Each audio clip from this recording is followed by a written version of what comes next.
એક જણો હમણાં કહેતો હતો મને કે સતીશભાઈ, મેં કીધું શું? મને કે દાળ ભાત કેવી રીતે બને? મેં કીધું એટલે? મને કે દાળમાં ભાત નાખવાના કે પછી ભાતમાં દાળ નાખવાની? મેં કીધું તું વિયો જા બિલા અહીંથી. અમુક અમુક એવા મગજ ફેરવે. આહા. અને તમે જો જ્યાં ઝીણી ઝીણી દ્રષ્ટિ કરો ત્યાં તમને આનંદ મળે. હા, પણ આપણી દ્રષ્ટિ હાસ્યની હોવી જોઈએ. ઘણા કહેતા પોતે પાછા ગોતતા હોય અમુક અમુક જગ્યાએ. હા, અને હું તો એટલું જ કહું, સિતારો સે આગે મકમબિલ સહારા, અગર કોઈ હો ભી તો ક્યા ફાયદા હૈ. સર કો થમા કે દો આંસુ બહા દે, કંધે સે કંધા ઓર ક્યાં ચાહીએ. રોવા માટે જો એક મિત્રનો ખભો મળી જાય ને. મને એક જણો હમણાં શું પૂછતો હતો ખબર? પણ કે આપણે પત્નીને ધર્મ પત્ની કહેવાય. આપણી પત્ની હોય એને આપણે ધર્મ પત્ની કહેવાય, તો શાળાને ધર્મશાળા કહેવાય? મેં કીધું નો કહેવાય ભલા.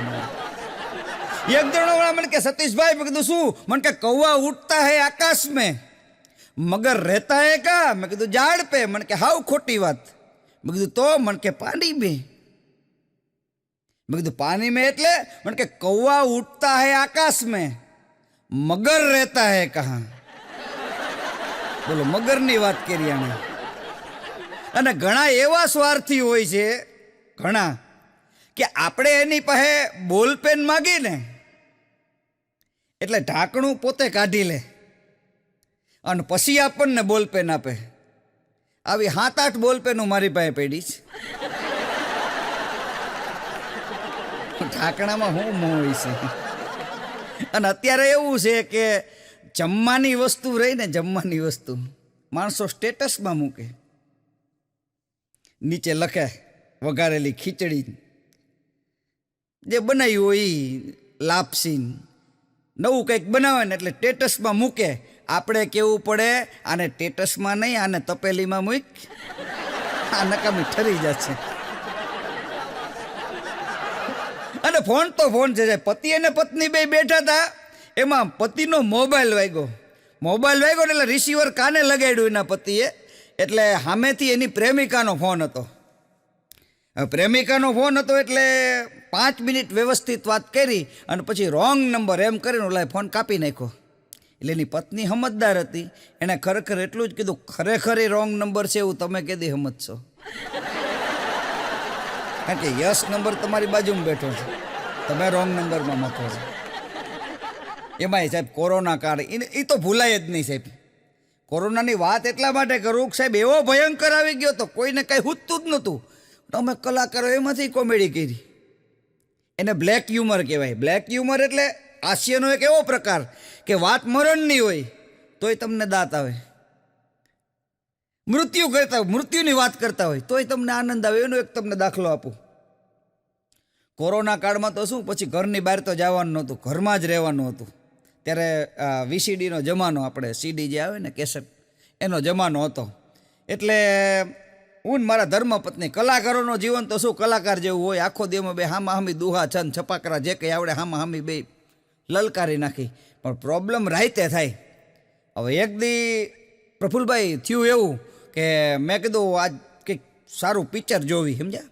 એમાં ઇમરાન ખાનનું લંચ બોક્સ, ઇરફાન ખાન, એનું લંચ બોક્સ પિક્ચર બહુ સરસ મજાનું આવેલું. એની એક્ટિંગ, એની અદા, મેં કીધું વાહ ભાઈ વાહ, ચાલો મેં કીધું આ પિક્ચર જોવી. અને એ પિક્ચર જોયું રાતે અમે 2 જણાએ, બહુ મસ્ત એની એક્ટિંગ. બીજે દી સવારમાં આમ છાપું ખોલ્યું ને તો સમાચાર વાંચ્યા કે ઇરફાન ખાન ઇઝ નો મોર. મેં કીધું ઓહો, આટલી સારી એની એક્ટિંગો જોઈ આપણે. અને મેં કીધું આવું 3-4 દી એમને કરીને કાઢ્યા. પછી મેં કીધું મારા ધર્મપત્નીને કીધું, મેં કીધું આજે કદો રોમેન્ટિક પિક્ચર જોઈ, મોજ આવી જાય એવું.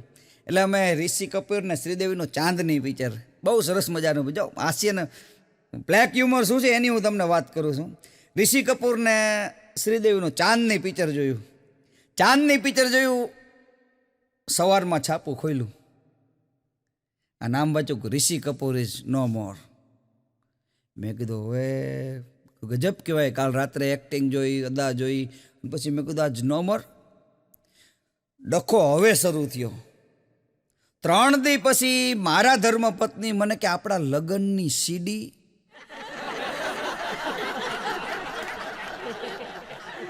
તરમ સોગંદ ખાઈને કહું કે બગલમાં દબાવીનું બેદી રેખડો. મેં કીધું ઈ સીડી આને નથી દેવી, બાકી જો ઈ સીડી અમે બે જોઈ હોત તો અત્યારે હું તમારી સામે હાસ્યની વાત ન કરતો હોત. પણ આ તો એક મેં સેમ્પલ આપ્યું, કારણ કે વાત કરુણતાની હોય પણ એમાંથી પણ તમને આનંદ આવે. એક ભાઈના બાપા ગુજરી ગયા. મેં કીધું દૂધ કેમ કરતા ગુજરી ગયા? મને કે દૂધ પીતા પીતા. મેં કીધું દૂધ પીતા પીતા ન ગુજરે. મને કે આ ડાયરેક્ટ પીતા હતા અને ભેંસ છે ને એ માથે બેહી ગઈ.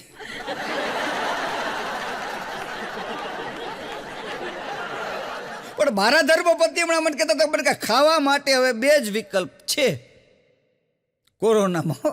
ખાવા માટે બે જ વિકલ્પ છે. એટલે મને થોડુંક આશ્ચર્ય થયું. હું જમવા બેઠો ને ખાલી શાક આવ્યું. એટલે મેં કીધું તું કહેતી હતી ને ખાવા માટે હવે બે જ વિકલ્પ છે. મેં કે એ સાચી વાત છે, બે જ વિકલ્પ છે કે ખાવું છે કે પછી નથી ખાવું. મેં કીધું જે મળે ખાઈ નાખો ને. હમણાં એક છોકરાને મેં પૂછ્યું હતું, નાપાસ થયેલો વિદ્યાર્થી કોલેજમાં. મેં કીધું તારે નાપાસ થયો એટીકેટી? મને કે એને એટીકેટીનો મને ફૂલ ફોર્મ સારું સંભળાયું. મને કે એવું તે કેવું તપાસ્યું કે નપાસ થયો? આવા નાવા આપણે લઈ ગયું. મને ગાલે દાજો. મેં કીધું ગાલે કેમ કરતા દાજો? મને કે ઇસ્ત્રી કરતો તો ફોન આવ્યો. ઓલું સીધું ઉપાડવાની ટેવ હોય ને, આયા દાજી ગયો. બોલો. એટલે પ્રકાર તારો સે તાર કરું, સિતારો સે બાત કરું. તારો સે તાર કરું, સિતારો સે બાત કરું. तुम रहते हो मुझसे दूर, कैसे मुलाकात करूं. અને દરેકના પ્રેમ પ્રકરણ સાવ નોખા હોય છે. દરેકના પ્રેમ પ્રકરણ સાવ નોખા હોય છે. કોકના નસીબમાં કંકુન ચોખા હોય છે અને કોકના નસીબમાં છૂટા ધોકા હોય છે. કરવું શું? કારણ કે પ્રેમ સાહેબ એવો ગોટે ચડી જાય છે ને, પ્રેમને કોઈ પામી જ નથી શકતા. મારા ઘરે હમણાં નવી ખુરશી લાયા. એટલે ખુરશી લાયા ને ખુરશી તૂટી ગઈ. ખુરશી તૂટી ગઈ એટલે દુકાનવાળા પાસે ગયો. મેં કીધું ખુરશી તૂટી ગઈ તો ખુરશીવાળો મને કહે નક્કી આની ઉપર કોઈક બેઠું હોવું જોઈએ. બેવા હાટું તો ખુરશી લઈ ગયા હતા, એના ઉપર તો થોડું એમને મૂકવા માટે લઈ ગયા હોય. અને સાહેબ બદામ ખાવાથી બુદ્ધિ નથી આવતી, ઠોકર ખાવાથી બુદ્ધિ આવે છે. આપણે બધા કહેતા ને બદામ ખાઓ તો બુદ્ધિ આવે. હા, પણ બદામમાં એવું છે કે બદામ એવી વસ્તુ છે કે બદામ ખાવ ને તો બુદ્ધિ આવે. એ વસ્તુ હોય 100% વાત સાચી. પણ ઘણી વખત થાય એવું કે રાત્રે બદામ પલાળી હોય ને તો સવારમાં ખાવી ભૂલી જાય.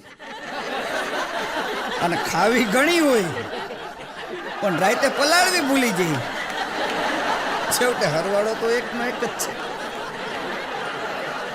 પણ હમણાં એક લગ્નમાં ગયો સાહેબ પ્રફુલભાઈ, તમને કહું આવું અજબ તમે કોઈ દી સાંભળ્યું નહીં હોય એવી વાત કરું. બોલો, હું સીધો લગ્નના આમ એન્ટર થયો એટલે આપણે પહેલાં ગમે આ જમવા જઈએ એટલે પહેલો આપણે એક ચાંદલો કોણ લખે છે એની પાસે આપણે ચાંદલો લખાવી અને પછી આપણે જમવા જઈએ. આપણો નિયમ છે, કારણ કે પછી કોઈને ટાઈમ નથી એટલા માટે.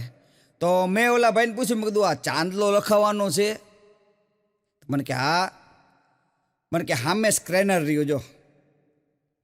મને કે અહીંયા સ્ક્રેન કરો. મેં કીધું સ્ક્રેનર? મને કે હા, આવો યુગ આવી ગયો. બોલો, સ્ક્રેનરમાં સ્ક્રેન કરવાનું. એનાથી ફાયદો શું થાય ખબર છે? કે 2 જણાને બેહાડવા ન પડે થેલા લઈને, 1 જણાને લખવું ન પડે, નામ સહિત મોબાઈલ અત્યારે અંદર આપી દે કે કોના પૈસા જમા થયા છે. પણ ધ્યાન એ રાખવું પડે કે બાજુમાં કોઈક બીજો સ્ક્રેનર મૂકી ન જાય, બીજાના ખાતામાં જમા થતા જાય.